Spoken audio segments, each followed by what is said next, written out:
Are you a talented footballer with the potential to go all of the way, but you've never been spotted or had a trial? Well, all you need to do is check out a brand new innovative business that I've started with my partners called Scout Size. It gives you a chance to get spotted by our network of scouts to try and get you a trial at a professional club.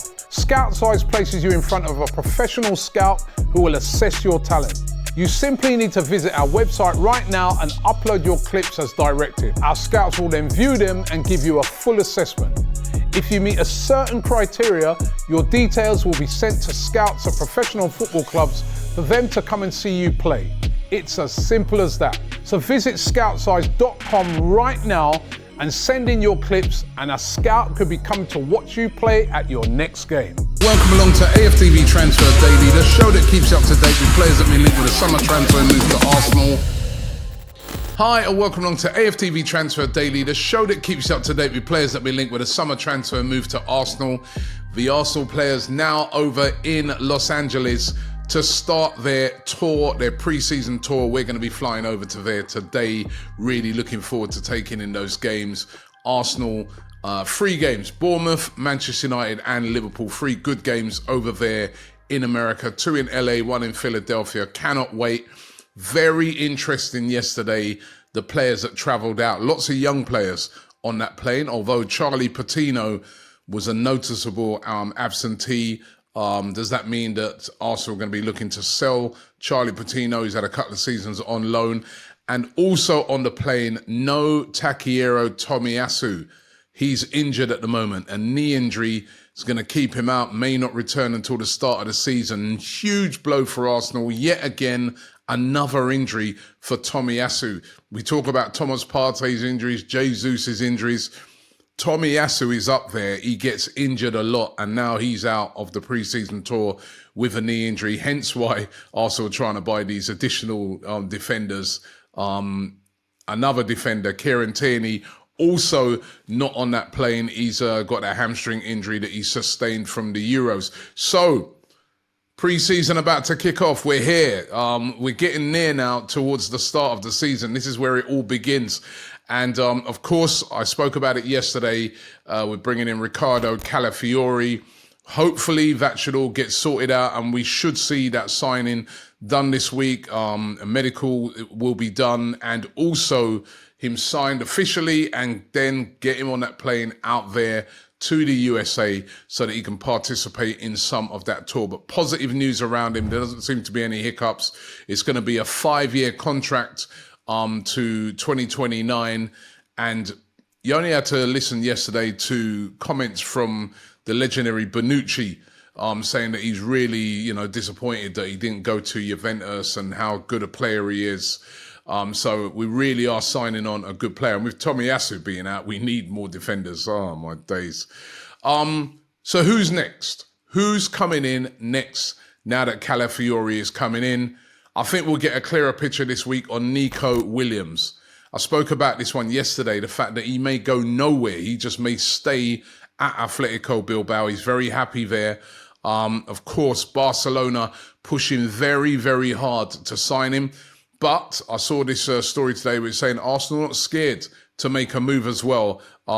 We've heard, a lot from Mikel Arteta saying he's going to be aggressive in the transfer market. This is where he's going to have to be very aggressive if he could get a sign-in for Nico Williams tied down. But Arsenal not favourites for this right now. Barcelona still the favourites to get this deal done.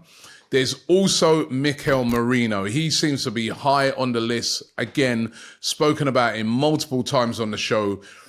Could we get a more inklings as to what's going to be happening with him? Just like Nico Williams, he's away on holiday at the moment, a well-earned on holiday after winning the Euros.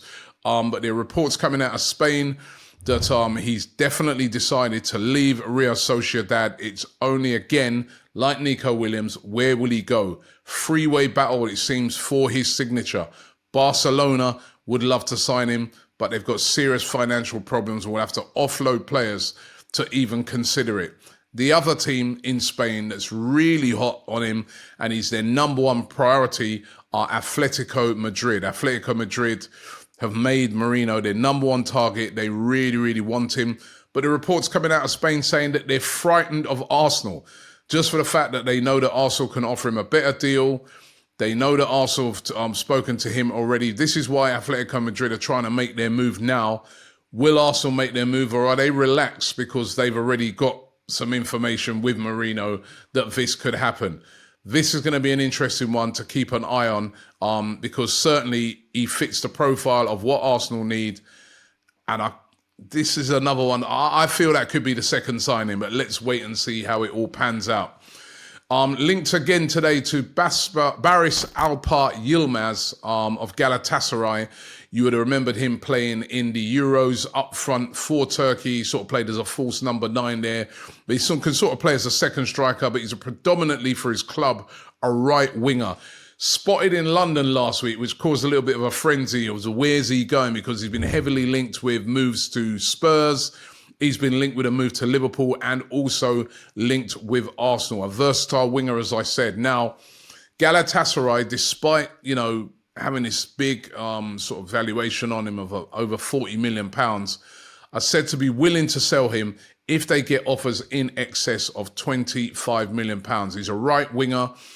As I said, we saw him in the Euros, very versatile, very speedy, and one of those players that really presses a lot and really hassles defenders. Doesn't have a magnificent goal-scoring record, but, goal assists and that, he's decent. And Arsenal taking a look at Yılmaz. Let's see how that one works out. They're also trying to get this goalkeeper, Dan Bentley. We've spoken about this one again several times for Wolverhampton Wanderers. Arsenal put in a bid of £50,000 for him, which was rejected by Wolves. They want £1 million for him. However, Arsenal prepared to make a new improved offer for him of around about £300,000. As I said, Wolves want £1 million. So this could be something where some sort of compromise is going to have to be met.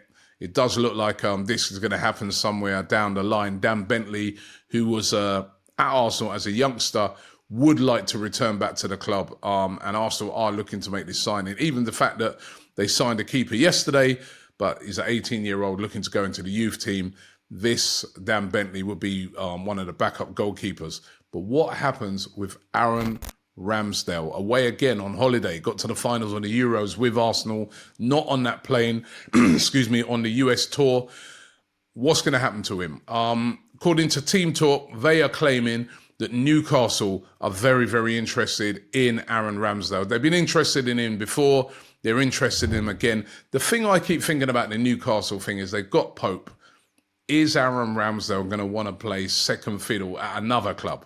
Why go to Newcastle and possibly be a number 2? Unless you get guarantees about being number 1, you may as well stay at Arsenal. At least you're in the Champions League and, you're battling it out to try and win the league. That would make no sense to me, but Team Talk saying that they are interested in him. Arsenal looking for around about £50 million, but I'm sure they'd negotiate down if they could get a suitable fee.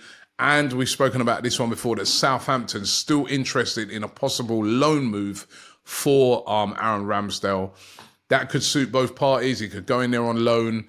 He could get a year under his belt, being in the squad week in, week out, and that would force the value up. Plus his wages would be covered in the time that he's there. An interesting one to keep an eye on. But Aaron Ramsdale, again, being linked with a move away from Arsenal. And this one is a new one. Gabriel Jesus being linked. He scored, of course, in the friendly against Leyton Orient on Saturday for Arsenal. He's on the plane. Well, I should say on the plane. He's on the ground now over there in LA with Arsenal. Now, according to reports, Al Ali, the big Saudi giants over there in that Saudi Pro League, have put 2 Brazilians on their list of transfers that they would like to do. One is Richarlison from Tottenham. The other one is Gabriel Jesus. They are very interested in signing him. Now, we know Jesus, top quality player, but always injured. When he first came in at Arsenal, he was unbelievable. Absolutely flying until he picked up that injury. And then he's just not been the same since. Knee injury, he had surgery on it. That surgery's not really worked. He's had to go back and have further things. The question is he now back to full fitness, or is that knee still troubling him, or is he back to full fitness? Because we know that a fully fit Gabriel Jesus is a very, very good player.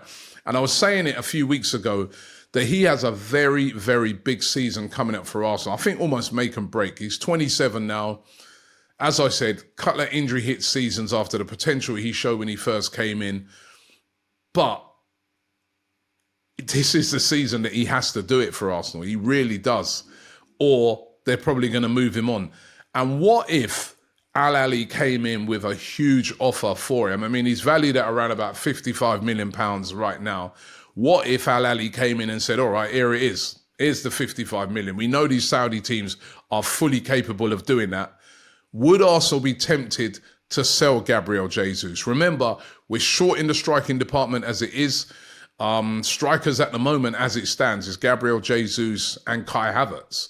There are our striking options for the season coming up. Everybody's almost like universally saying we need a striker.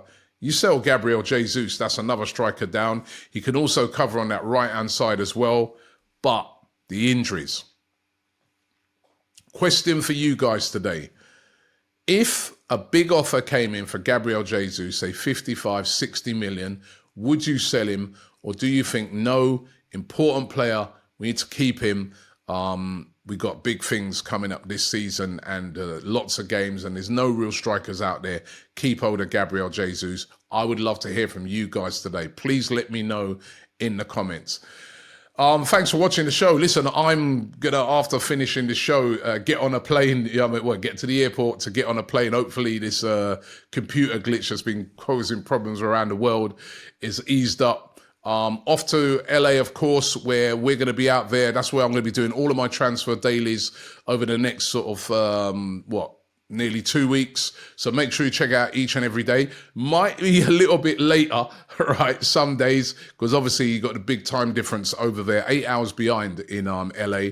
But we will be here every single day with Transfer Daily. You're not going to miss it. We're going to be doing lives over there. Of course, we're going to be following Arsenal to all of those games, meeting the fans out there as well, and doing all of our content here on AFTV. So make sure you check out our tour of the USA following Arsenal. It's going to be, those tours are absolutely brilliant. So I'm really, really looking forward to it. Thanks for watching the show, and I'll see you tomorrow.